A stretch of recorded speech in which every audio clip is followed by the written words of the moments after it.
পৃথিবীর জন্মলগ্ন থেকে যে ভয়ানক শব্দটি অধিকবার উচ্চারিত হয়েছে তা হল অভিশাপ। অভিশাপ হল অনিষ্টবত্তে ভূয়াদ ইতি আক্রোশে, অর্থাৎ দুঃখ বা রাগের কারণে অন্যান্য অনিষ্ট করার কামনা। তবে শুধুমাত্র দেবতারাই কি অভিশাপ দানে অধিকারী, নাকি শয়তানের দ্বারাও অভিশাপ দান করা সম্ভব? আমাদের আজকের বিশেষ নিবেদন দ্য কার্সড রিং। গল্পটি লিখেছে অভিক পোদ্দার। তার জন্ম 1996 সালে পশ্চিমবঙ্গের একটি ছোট্ট গ্রামে। তার শিক্ষাগত যোগ্যতা, তিনি একজন গ্র্যাজুয়েট। পেশায় মূলত সরকারি চাকরির জন্য পড়াশোনা করছেন। এছাড়াও তার শখের মধ্যে গল্প লেখা, বই পড়া, গান বাজনা, ছবি আঁকা ইত্যাদি। প্রায় বছরখানেক আগে গল্প লেখা শুরু হয় তার। তারপর বিভিন্ন পত্রিকা সহ বিভিন্ন সোশ্যাল মিডিয়া পেজে তার গল্প প্রকাশ পায়। এছাড়াও সুদূর বাংলাদেশে তার লেখা গল্প সহ সংকলন ভূত পরিষদ প্রকাশ পাবে। আজকে গল্প পাঠে রাজীব, অনির্বাণ, মনীষ, পর্ণদীপ। গল্পের ধ্বনি পরিকল্পনা, পোস্টার ডিজাইনিং এবং সমগ্র পর্ব পরিচালনায় আমি রাজীব। শুরু হচ্ছে দ্য কার্সড রিং। শীতের বিকেলে বাড়ির বৈঠকখানায় বসে চা সহযোগে আড্ডা মারার মজাটাই আলাদা। সবে সিগারেটটা ধরিয়েছি, এমন সময় ইন্দ্র বলল, ভাই নীলা, অনেকদিন কিন্তু কোথাও ঘুরতে যাওয়া হয় না। সাথে সাথে সম্মতিসূচক ভঙ্গিমায় অর্ঘ্য বলে উঠল, হ্যাঁ ভাই, সেই শেষ কবে লাদাখ গেছিলাম, তারপর তো আর কোথাও যাওয়াই হলো না। আমি মাথা নেড়ে বললাম, সবই তো বুঝলাম, কিন্তু এই তো কদিন পরেই পরীক্ষা, এই সময় বাড়ি থেকে কিছুতেই যেতে দেবে না। অর্ঘ্য বলল, কুছ পরোয়া নেহি, সামনের মাসের পরীক্ষা হলেই না হয় চল।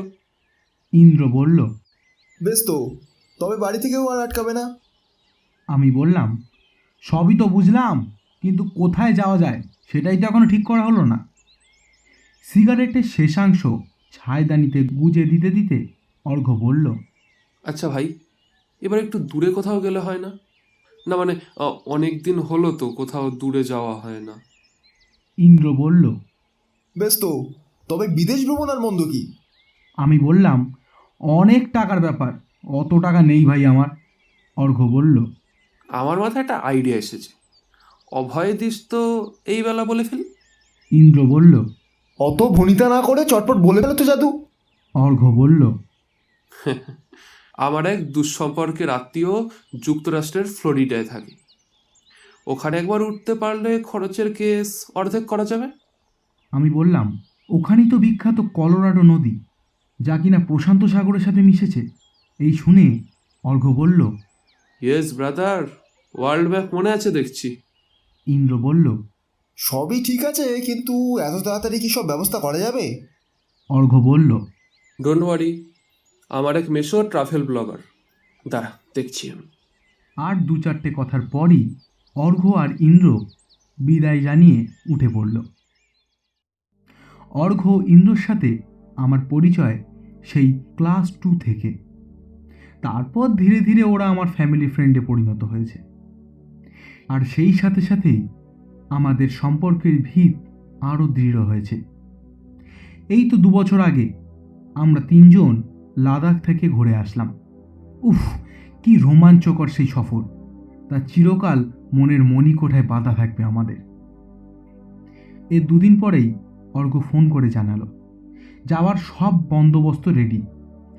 ওর ওই মেশোই নাকি অনেক কাঠখড় পুড়িয়ে অনেককে ম্যানেজ করে সব বন্দোবস্ত করে দিয়েছে।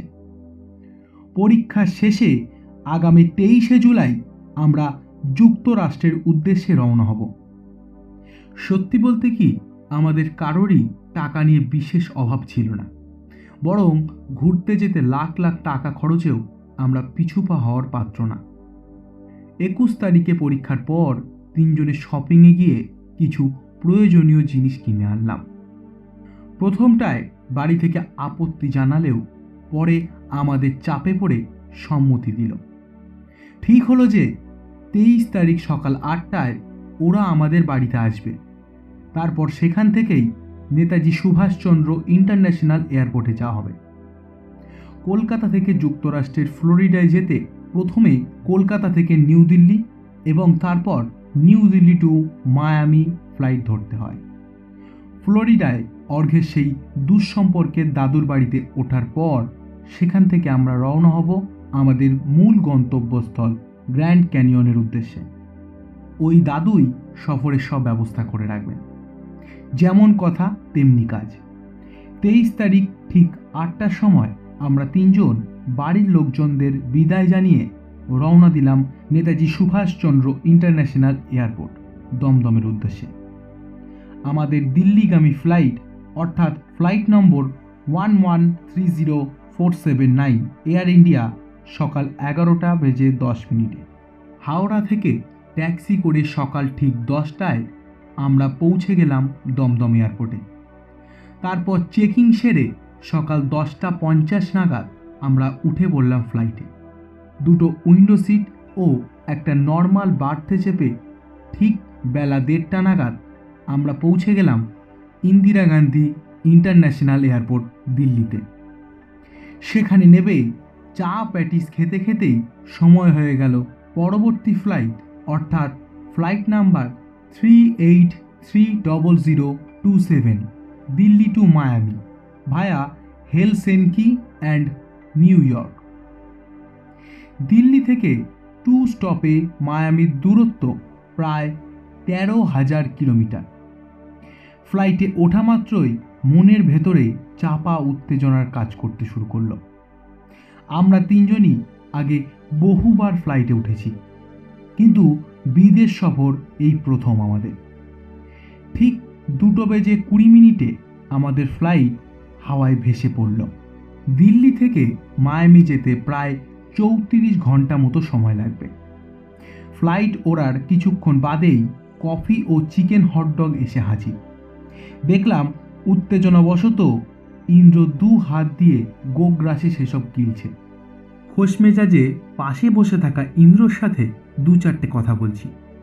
তবে ততক্ষণে উইন্ডোর কাঁচ ভেদ করে আমার 2 চোখে পৌঁছে গিয়েছে মহাশূন্য। আহা, কি অপরূপ সে দৃশ্য, তা বলে বোঝানোর ক্ষমতা আমার নেই।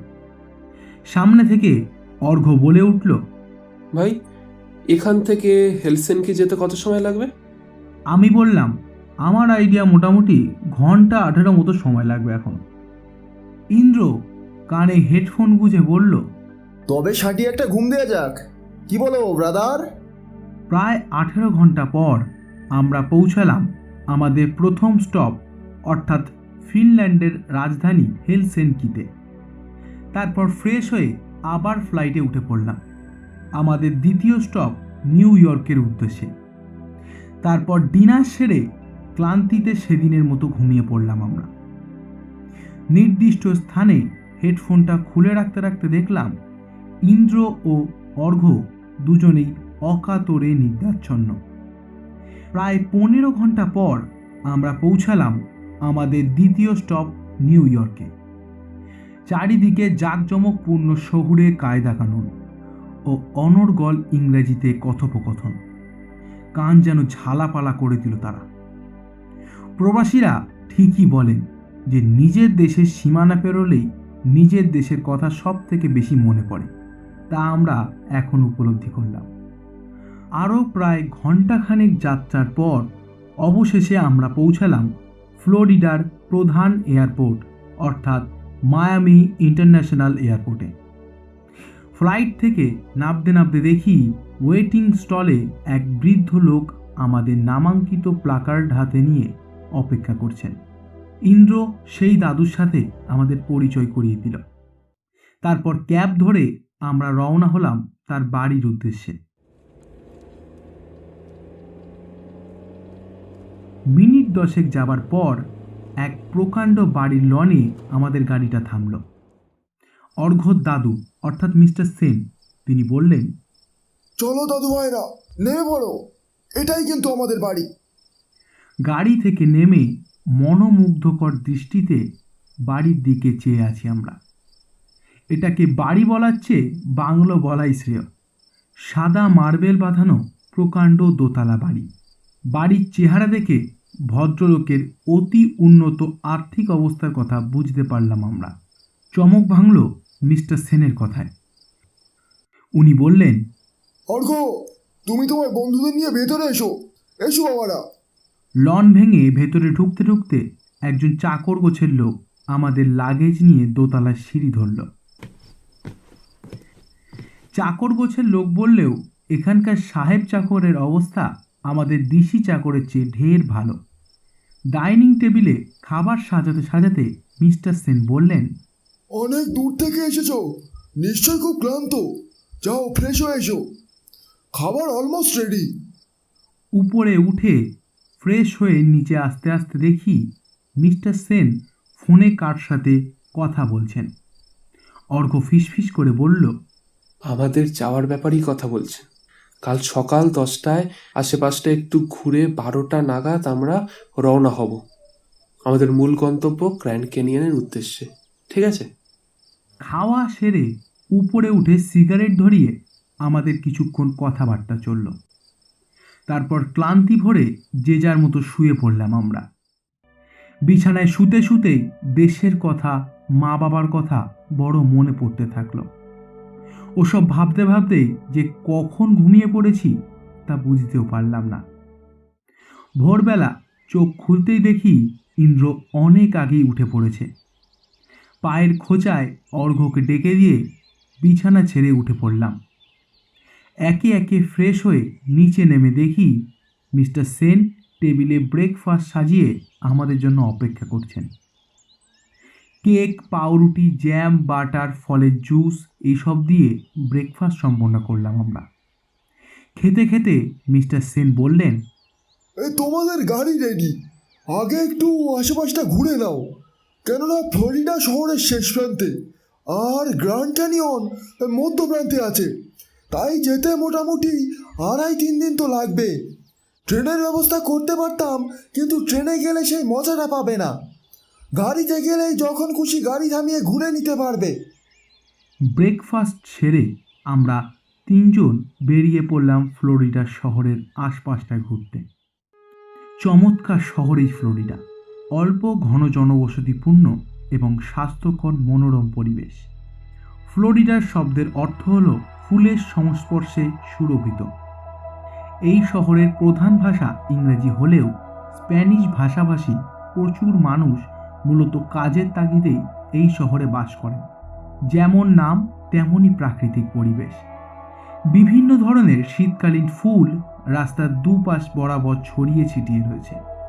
ওক, পাইন, কোকোয়া প্রভৃতি গাছের সারিবদ্ধ ভঙ্গিমা চোখে পড়লেও সবথেকে বেশি নজর কাড়ে কমলা লেবুর গাছ। মেক্সিকান সাগর এবং আটলান্টিক মহাসাগরের মধ্যবর্তী এই ফ্লোরিডা আমেরিকার মহাদেশের প্রাণবিন্দু।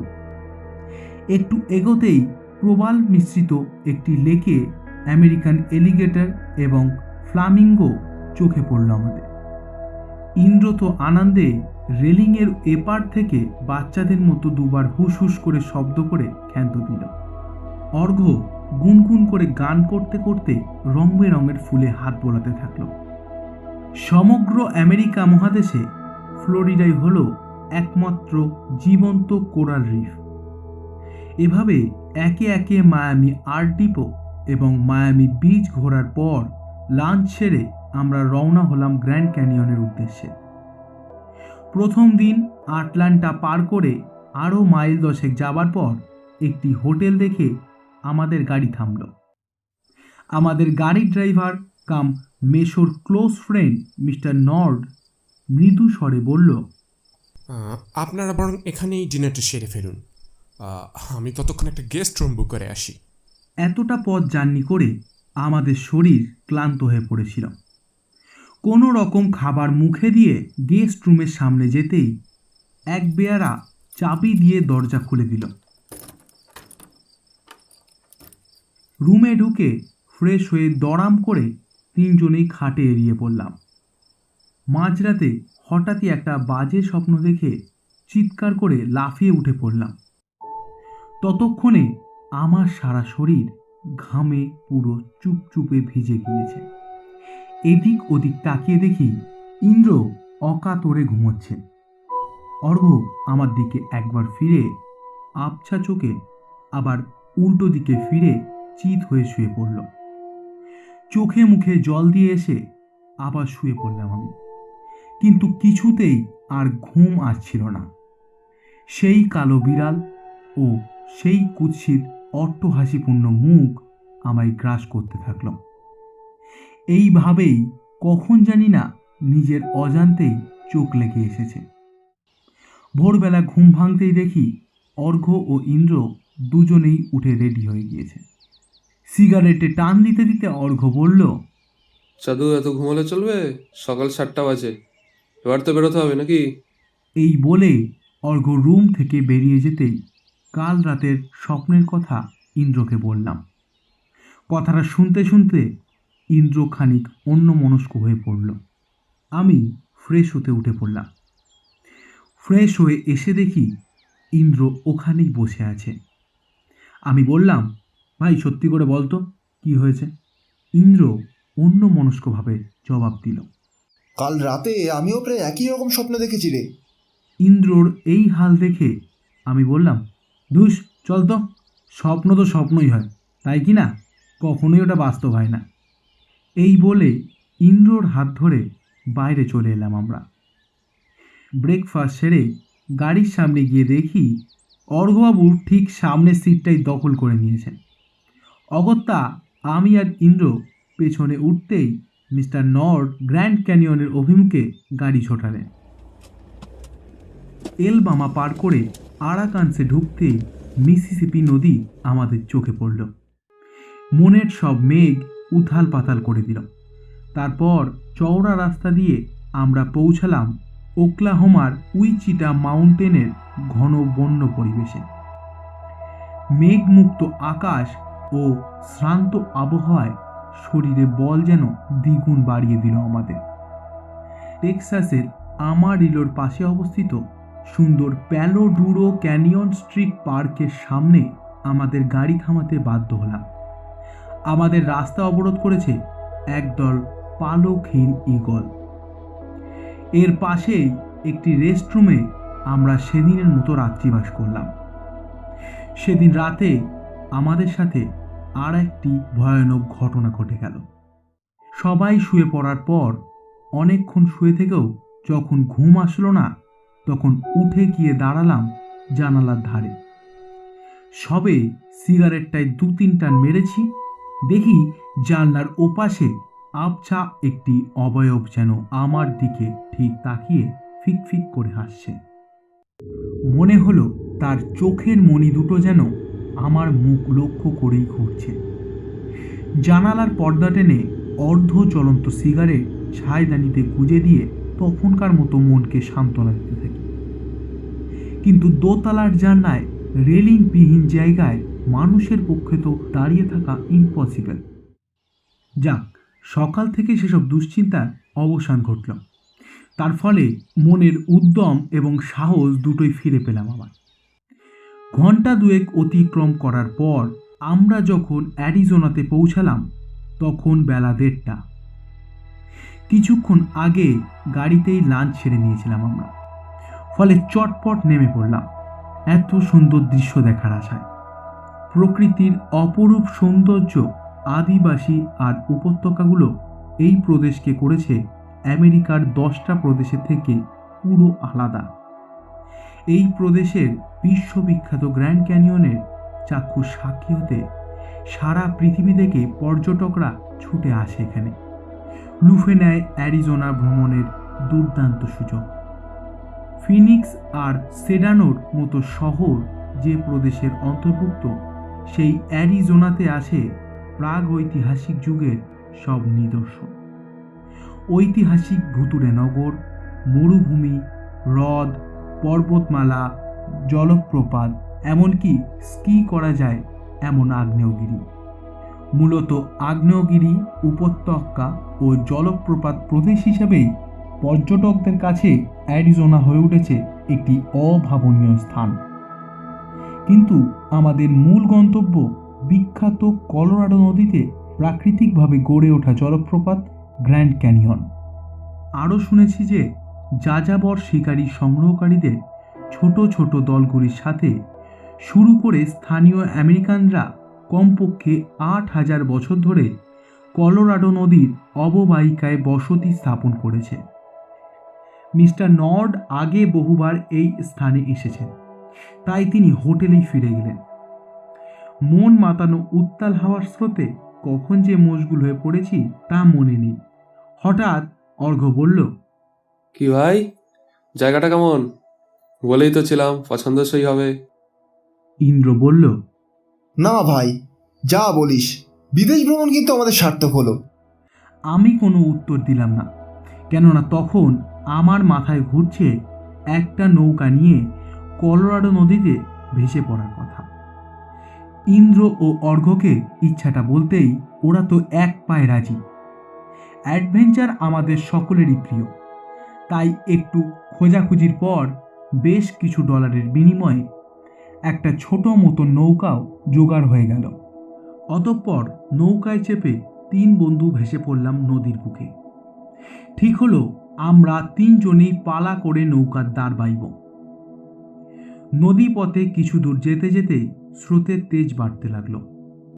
আমাদের নৌকাটি ছোট হলেও বেশ শক্তপোক্ত, তাই আমরা দাঁড় থামিয়ে স্রোতের অনুকূলেই ভাসতে থাকলাম। হঠাৎ ইন্দ্র চেঁচিয়ে উঠল, নীলা, ওই দেখ, কি যেন একটা ভেসে আসছে না রে। আমি তাকিয়ে দেখলাম, হ্যাঁ ঠিক, একটা কাঁচের বোতল আমাদের নৌকা বিমুখে ভেসে আসছে। মোটামুটি হাতের নাগালে আসতেই হাত বাড়িয়ে সেটিকে জলের থেকে তুলে নিলাম। সুন্দর কারুকার্য করা কাঁচের বোতল। জলে থাকার কারণে উপরের দিকটায় খানিকটা ক্ষয় পেয়েছে। একটু এদিক ওদিক ঘোরাতেই লক্ষ্য করলাম ভিতরে একটি কাগজ।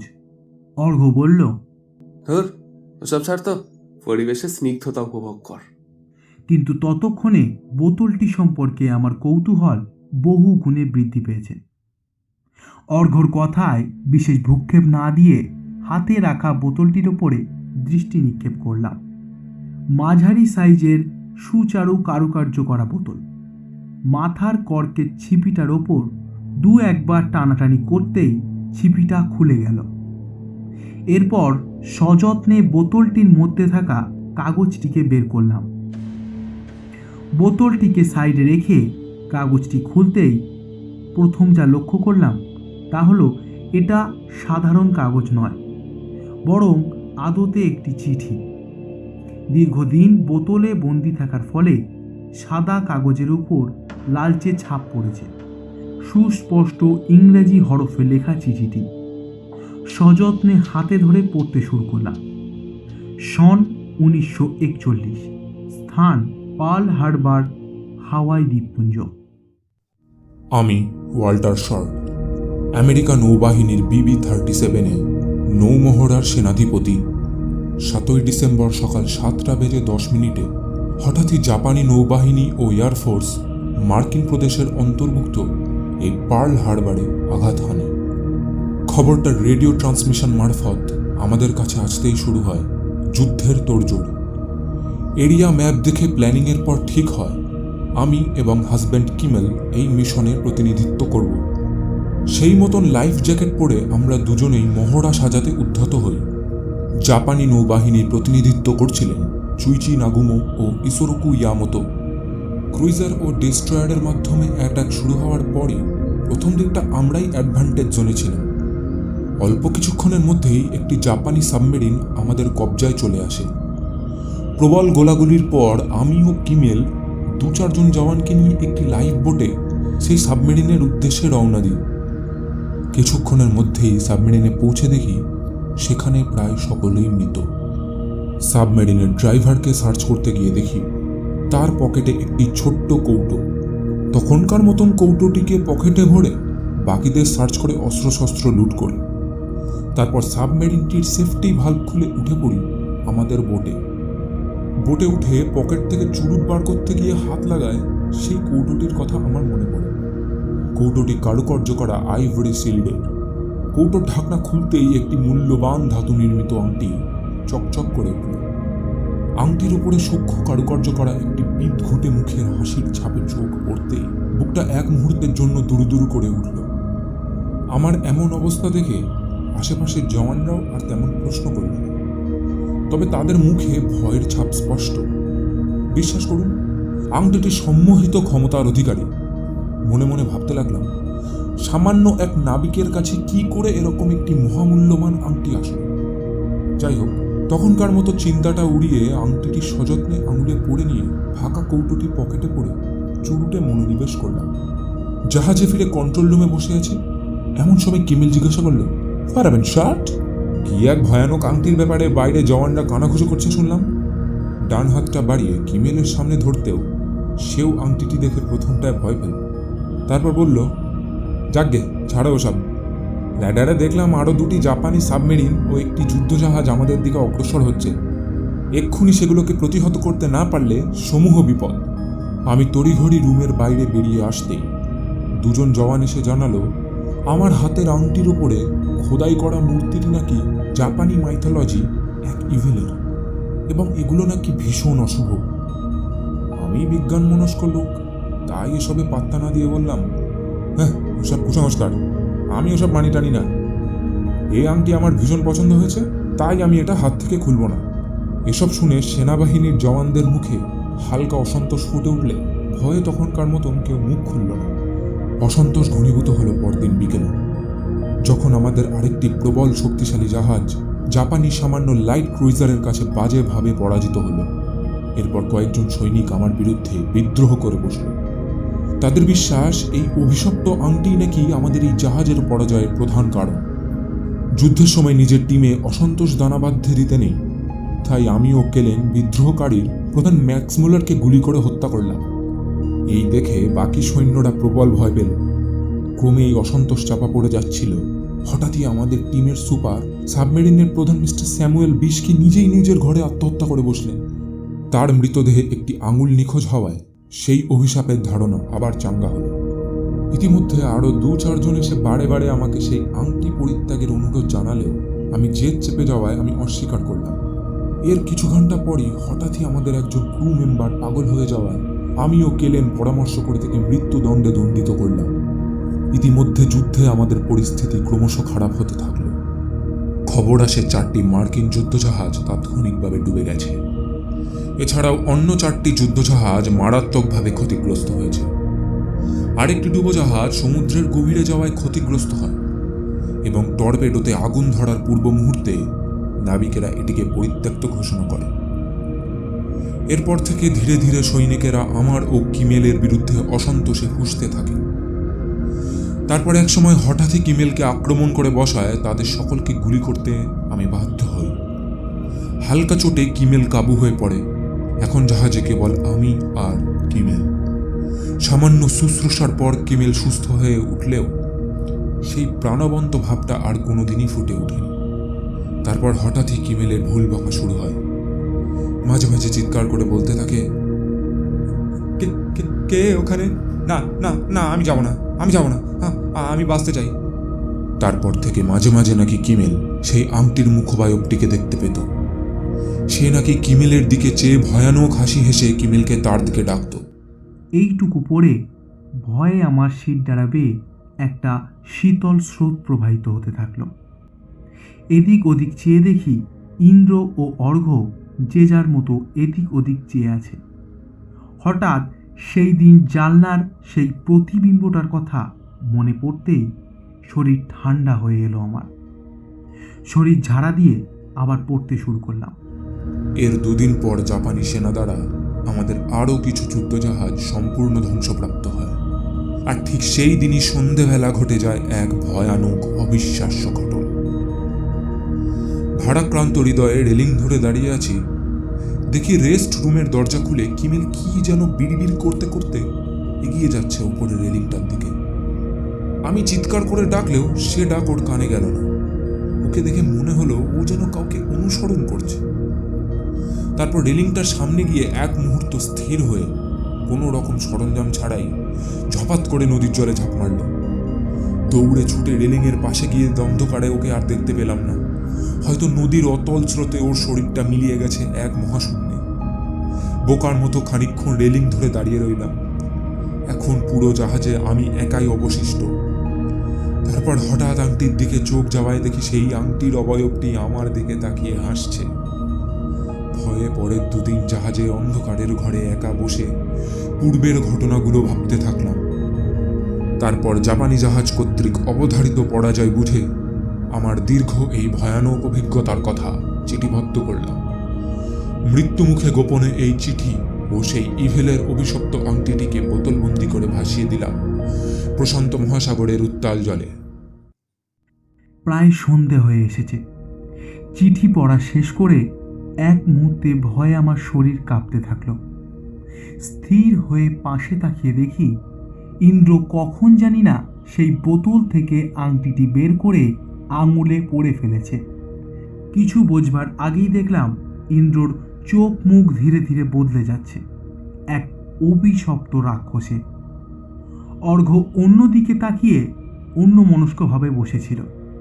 হঠাৎ ইন্দ্র নৌকার দাঁড় দিয়ে অর্ঘ্যর মাথায় সজোরে একটি আঘাত করতেই নৌকা থেকে উল্টে জলে পড়ে গেল অর্ঘ্য। আর প্রায় সাথে সাথেই ইন্দ্রও জলে ঝাঁপ দিল। আবছা আলোয় কলোরাডো নদীর স্বচ্ছ জলে দেখলাম ইন্দ্র অর্ঘ্যের ঘাট চেপে অতল গভীরে মিলিয়ে গেল। আমিও ভারাক্রান্ত হয়ে চিঠির দিকে তাকিয়ে ঠায় বসে রইলাম। সন্ধ্যার আকাশ যেন অস্ফুটে আমার দিকে চেয়ে ব্যঙ্গ কৌতুকে মশগুল। আংটির সেই অভিশপ্ত মুখ ধীরে ধীরে যেন জলে প্রতিবিম্ব গঠন করছে। আপনারা এতক্ষণ শুনছিলেন দ্য কার্সড রিং। গল্প পাঠে পাঠকের ভূমিকায় আমি রাজীব, নাবিক মিস্টার নর্ড এবং কিমেলের ভূমিকায় অনির্বাণ, অর্ঘ্যর ভূমিকায় মনীষ, ইন্দ্রর ভূমিকায় পর্ণদীপ। গল্পটি কেমন লাগলো জানাতে ভুলবেন না। কমেন্ট করে জানান গল্পটি কেমন লাগলো। আর আপনারা ফলো করতে পারেন আমাদের ফেসবুক পেজ এবং ইনস্টাগ্রাম পেজ গল্পের দুনিয়াতে। ভালো লাগলে সাবস্ক্রাইব করবেন আমাদের চ্যানেলটি এবং পাশে থাকা বেল আইকনটি প্রেস করে রাখবেন যাতে আমাদের নোটিফিকেশান আপনার কাছে পৌঁছে যায় সবার আগে। ধন্যবাদ।